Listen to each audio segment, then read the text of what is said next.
זה נקשר אחד לשני. שחק. יש פה שתי טיעונים, אחד על מים חמים, מים קרים. אנחנו בודקים את השפעת הטמפרטורה, על הפעפוע בשטר זמני. כל אכן זה תפיס.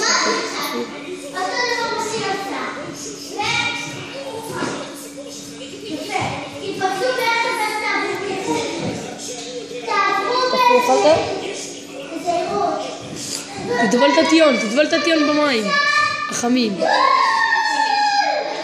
תשים מה שאתה חושב שזה קל.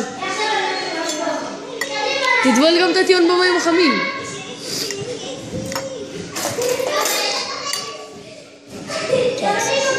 חכה. תגיד לי מתי סטופ. תעצור.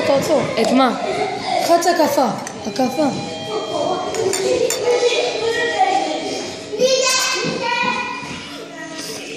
תזכור 40, תצלם את זה. תמשיך ותצלם את זה. ותגיד, זה הזמן שהפעפוע נגמר במים החמים. מה אתה עושה, רון? ניסוי במדעים. יש לך ללמוד למבחן בגיאוגרפיה, אחרי שאני תולה אותך. זה עבודת קשה, 15% בציון במדעים. מה זה? במדעים. נו, ערוק, זה לא משנה. הטיון כבר במים החמים כבר מזמן מוכן, ורק עכשיו מתחיל הפעפוע במים הקרים.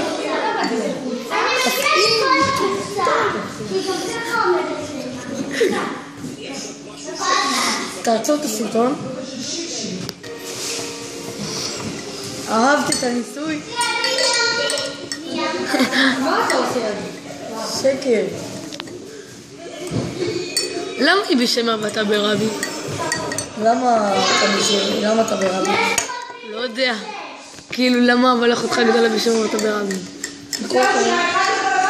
עכשיו הפעפוע מתחיל במים הקרים, אבל איך אתם מרגישים את ההבדל, חברים? שירה, תחכי לזה, אנחנו לא שומעות חכי. ולראות. תראה את הטיון השחוק מהמים החמים. לא אסרתי את זה. תמשיך, זה טוב. אל תקצור. לא, אתה יודע. תראי.